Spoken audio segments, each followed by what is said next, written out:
আসসালামু আলাইকুম। যৌথ অভিযানে বৈষম্য বিরোধীর আহ্বায়ক সহ 14 জন আটক।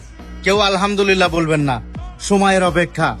আমাদের হাতে যে সময় আছে, ইনশাআল্লাহ আমাদের আশা পূরণ হবে।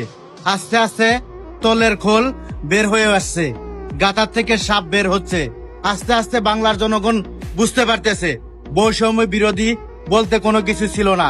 এটা হচ্ছে সন্ত্রাসী সংগঠন। এরা বাংলাদেশকে নষ্ট করে দিবে।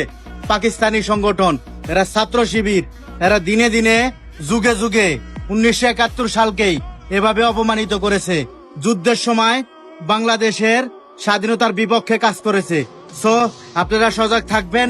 যেখানে বৈষম্য বিরোধীর ছাত্র আন্দোলনের নেতার নাম দিবে, সেখানেই গণধলাই দিয়ে দিবেন, না হয় আইনের হাতে তুলে দিবেন। সবাই সজাগ থাকবেন। জয় বাংলার স্লোগানে আরো একবার দেশ স্বাধীন করব ইনশাআল্লাহ। জয় বাংলা, জয় বঙ্গবন্ধু।